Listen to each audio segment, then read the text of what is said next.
विधानमंडळ सदस्यांना आणि संसद सदस्यांना जर बैठक घ्यायची असेल तर ती बैठक जिल्हाधिकारी कार्यालयात आयोजित केली पाहिजे.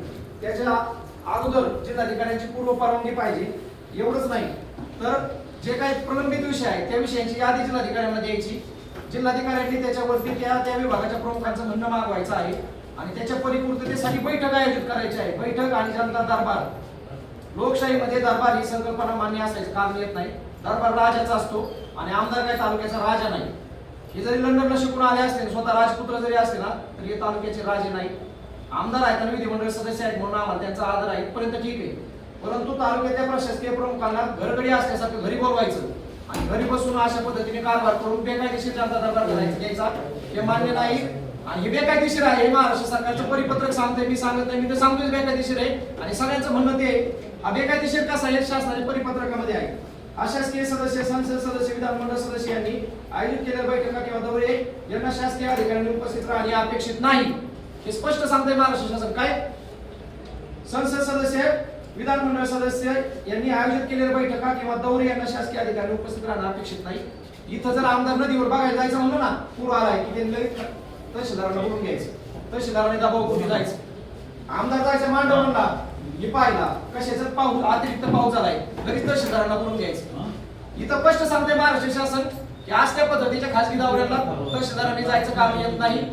आज सोमवारचा दिवस असतो आणि सोमवारच्या दिवशी तालुक्याचे सगळ्यात जास्त लोक श्रीगोंदा तहसील आणि सगळ्या प्रशासकीय कार्यालयात काम घेऊन येतात. आमदारांना नेमकं ह्याच दिवशी जाणीवपूर्वक खरी जनता दरबार घेऊन अधिकाऱ्यांना असे बोर्ड लावून ठेवलेत भिंतीवर. कृषी विभाग, तहसील विभाग, अमुक विभाग असे बोर्ड लावलेत सगळ्या घरात आणि शासकीय कार्यालय माझ्या घरातून चालते असा मेसेज द्यायचा आहे. साहेब जनता आणि दरबार या दोन्ही संकल्पना आहेत अतिशय चुकीच्या आहेत. ही सगळी जनता आहे, आम्ही पण जनता आहे. आम्ही इथे येऊन काम घेऊन येतोय ना तुमच्या पुढं.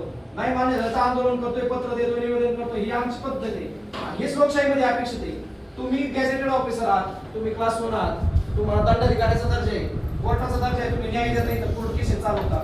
तुमच्यासारख्या माणसाला घरी बोलून कारभार करणे कुणाच अपेक्षित नाही. आणि आमदारांची हुकुमशाही म्हणजे आता आमदारांना माहित झालं की परवा दिवशीच्या मोर्चामध्ये आदरणीय राऊतदादांनी भूमिका मांडली. राजू आबा मागच्या 3-4 महिन्यापासून आबा आणि दरेकर साहेब आबा हे मागतायत विषय की जनता दरबार बेकायदेशीर आहे. आबा राजदादांनी पण त्या मोर्चामध्ये जाहीर सांगितलं, राऊतदादांनी सांगितलं. तरी सुद्धा पुन्हा पत्रे ठोकून जनता दरबार आमदारांच्या घरातच होईल अशा पोस्ट आता परत होणारच. आणि विशेष म्हणजे त्याच्या राजमुद्रा सहित छापली. मुळात राजमुद्रा अशा पद्धतीने खाली पोस्टवर छापता येते का? म्हणजे जे काही असेल ते आमच्या मनाप्रमाणे आम्ही राजे आमच्या बाकीची उरलेली जनता प्रजा आणि अधिकारी आमच्या घरी. खर तर साहेब तुमचे फोटो जाणीवपूर्वक व्हायरल केले जाते की काष्ट निवासाने तुम्हाला पीआय साहेबांना बोलवलंय आणि तिथे येऊन तुम्हाला कामं सांगितले. हे सगळे प्रकार आम्ही रोज बघतोय साहेब. हे आम्हाला अपेक्षित नाही. तुमच्याकडून सगळ्या जनतेला अपेक्षा आहे. आणि महाराष्ट्र शासन स्पष्ट सांगते की अशा सदस्यांकडून संबंधित जिल्हाधिकाऱ्यांना प्रलंबित कामाची यादी मागवावी. तसेच प्रत्येक महिन्यातील 1 दिवस निश्चित करून संबंधित शासकीय अधिकाऱ्यांसोबत बैठक आयोजित करावी. दरबार नाही की कुणी करायचे, जिल्हाधिकाऱ्यांनी करायचे. ज्याला कुणाला बैठक आयोजित करायचं आता 17 तारखेला आढावा बैठक आहे खासदारांची. खासदारांनी आम्हाला परवा दिवशी सांगितलं की आढावा बैठक आपल्याला घ्यायची ना त्याचं पत्र जिल्हाधिकाऱ्यांना द्या. रीतसर आम्ही जिल्हाधिकाऱ्यांना भेटून आम्ही आज पत्र देणार की खासदारांना अशा आढावा बैठक घ्यायची ना अशा प्रलंबित प्रश्न आहेत. आणि मग इथं खासदारांची आढावा बैठक तुमच्या दालनामध्ये होईल, माहिती आपण इथं बाहेर हॉलमध्ये घेऊ किंवा पंचायत समितीमध्ये होईल. शासकीय ठिकाणी इथं तहसील कार्यालय एवढा मोठा हॉल आहे, तिथं पंचायत समितीमध्ये छत्रपती संभाजीराजे हॉल आहे, नगरपालिकेचा स्वतंत्र हॉल आहे. म्हणजे आपल्याला जागाच नाहीत का प्रशासकीय अधिकाऱ्यांना आमदारांना बैठक घ्यायची असेल तर आहेत ना जागा. त्या शासकीय जागा उपलब्ध आहेत. आमदार बी खासगीच्या ठिकाणी एखाद्या मंगल कार्यालयाची जागा बघू शकतात, बघू शकत नाही का? पण मी मालक आहे तालुक्याचा, मी राजा आहे आणि मी राजपुत्र आहे आणि माझा दरबार मग मी भरवतो. या तुम्ही सगळे जनता म्हणून. साहेब ही हुकुमशाही आहे. या देशामध्ये हुकुमशाही कुणालाही मान्य नाही. हे जयंतीच्या आंदोलनाने दाखवून दिलेलं आहे. त्यामुळे आम्ही तुमची अडचण होणार नाही ही आमची विनंती तुम्हाला की तुम्ही ही जी तक्रार आम्ही तयार केलेली आहे त्या तक्रारीच्या अनुषंगाने याच्यावर सगळ्या तालुक्यातल्या सगळ्या राजकीय पक्षाच्या प्रमुखांच्या सह्या आहेत. आदरणीय राजदादा असतील, राऊतदादा असतील, नाटा साहेब असतील, आबा असतील, दोन्ही आबा, प्रशांत दरेकर साहेब आहेत आणि ही सगळी मंडळी ही सगळ्यांच्या सह्या याच्यावरती आहेत. आणि आमचं सरळ सरळ म्हणणं आहे इथून पुढे आमदारांच्या घरी जनता दरबार होणार नाही, कायदेरीत्या अपेक्षित नाही.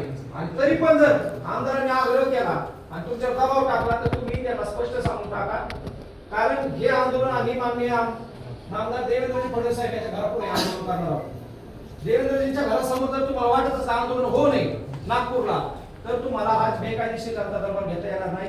तुम्ही तुमच्या वरिष्ठांकडून त्या संदर्भात मार्गदर्शन मागवा आणि इथून पुढे श्रीगोंदा तालुक्याच्या कोणत्याही प्रशासकीय अधिकाऱ्यांनी जर आमदारांच्या घरी जाऊन अशा पद्धतीचा दरबार जर घेतला तर इथून पुढे मग आम्हाला तुम्हाला कोणतीही पूर्व सूचना न देता आम्हाला जनता दरबाराच्या दिवशी आम्हाला आंदोलन सुरू करावं लागेल, ही आमची मागणी आहे।